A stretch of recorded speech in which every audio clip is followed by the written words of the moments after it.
सो वचन रवि कर निकर।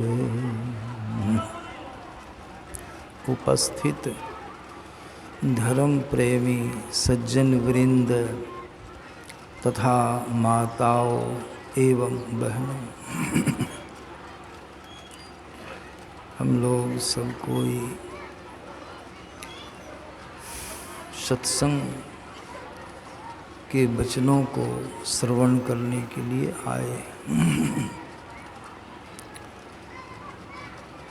सुनने में एकाग्रता की बड़ी ही आवश्यकता होती है।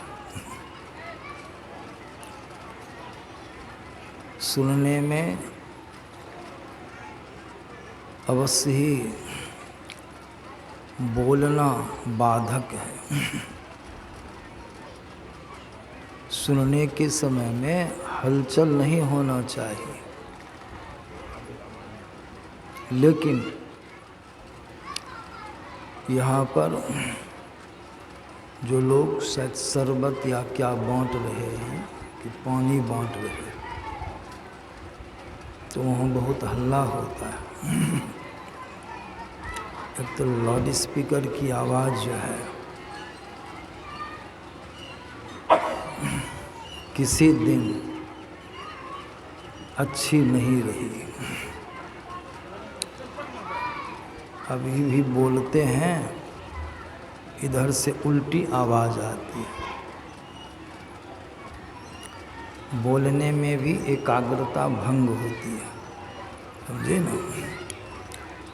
आप लोगों को आवाज़ सुनाई पड़ती है कि नहीं, तो आप लोग ही बताइएगा।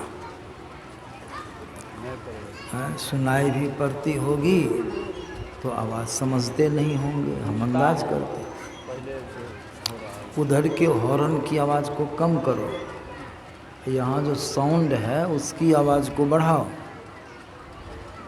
तो हॉर्न की आवाज़ बाधा करती है, अभी अच्छी अब ठीक लगती है आवाज़, इसी को बढ़ाओ। हॉर्न कम करो, हॉर्न की आवाज़ को कम करो, इक्को को कम करो। श्री सद्गुरु महाराज की जय। साउंड की आवाज़ को थोड़ा और साफ कर दो। आवाज़ सुनाई पड़ती है ना, ठीक।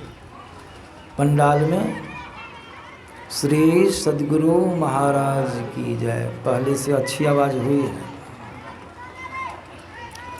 तो सत्संग में शांति ही धन्य होती है। एक जगह इसी तरह से सत्संग हो रहा था, समझे। पंडाल में बहुत संख्या में लोग जुटे थे, थोड़ा बहुत हल्ला होता था।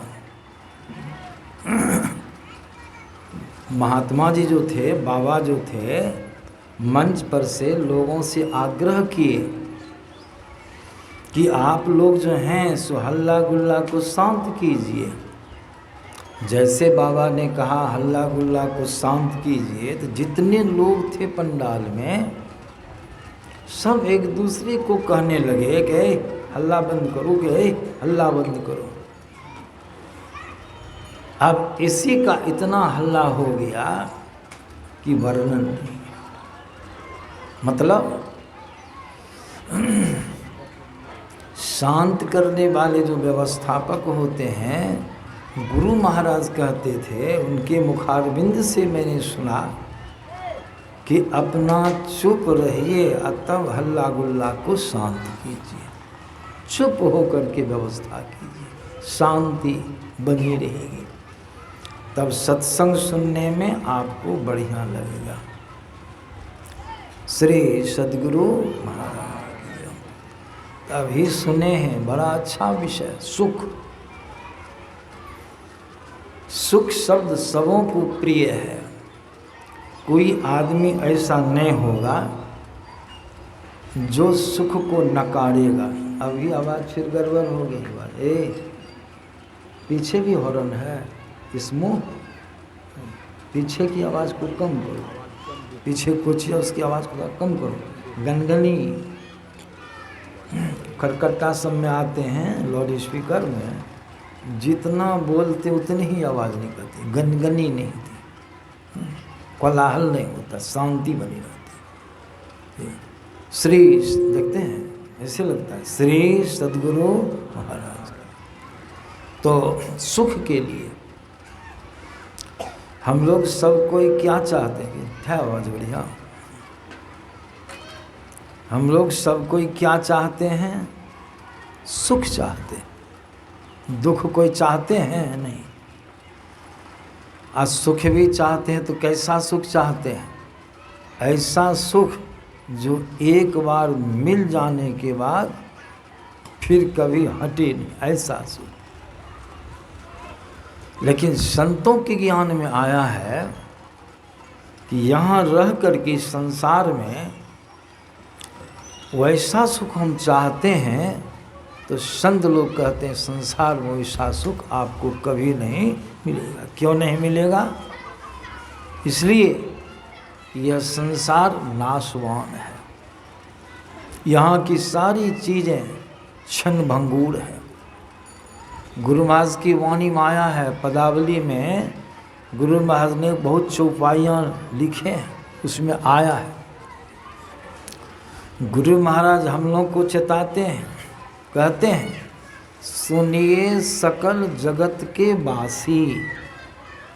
उपदेश करते हैं गुरु महाराज, सुनिए सकल जगत के वासी, यह जग नश्वर सकल विनाशी, यह जग नश्वर सकल विनाशी, और यह जग धूम धाम रे भाई, यह जग जानो छली महाई, सब ही कहा यह अगमा पाई, और तुम पकड़ा ही जाने सहाय। क्या मतलब हुआ? सुनिए सकल जगत के वासी, यह जग नश्वर सकल विनाशी, यह नाशवान संसार है। यहाँ की सारी चीज़ें विनाशशील है, नष्ट होने वाली है। तो जो चीज़ यहाँ की नष्ट होने वाली है उससे जो आप सुख की कामना करते हैं तो वह सुख कभी भी अखंड अविनाशी सुख होगा नहीं होगा। विचारणीय विषय है, बोले विचारिए। यहाँ की सारी चीज़ें नाश्वर है, नाशवान है, और उसी से आप सुख प्राप्त कर रहे हैं।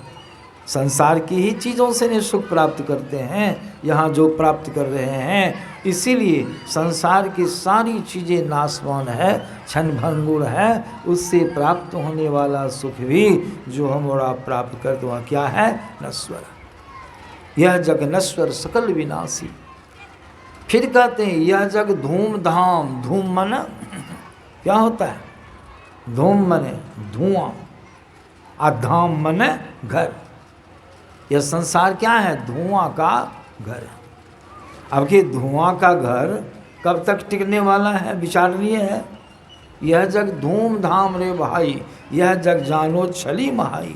ये छली सभी कहा, एक संत की बात नहीं, सभी संतों ने कहा, सभी कहा यह अगमा पाई। अगमा पाई मने नाशवान। सभी कहा यह अगमा पाई, यह नाशवान है। और तुम माने हम और आप जो हैं, गुरु महाराज कहते तुम पकड़ा, तुम पकड़ा, इसको तुम पकड़ लिए हो। भड़पांज पकड़ लिए हैं। क्या सोच करके? क्या सोच करके भड़पांज पकड़े हैं? तुम पकड़ा ही जाने सहाई, यह जान करके कि यह संसार, संसार की सारी चीज़ें हमारी सहायता करेगी। अल्लाह ने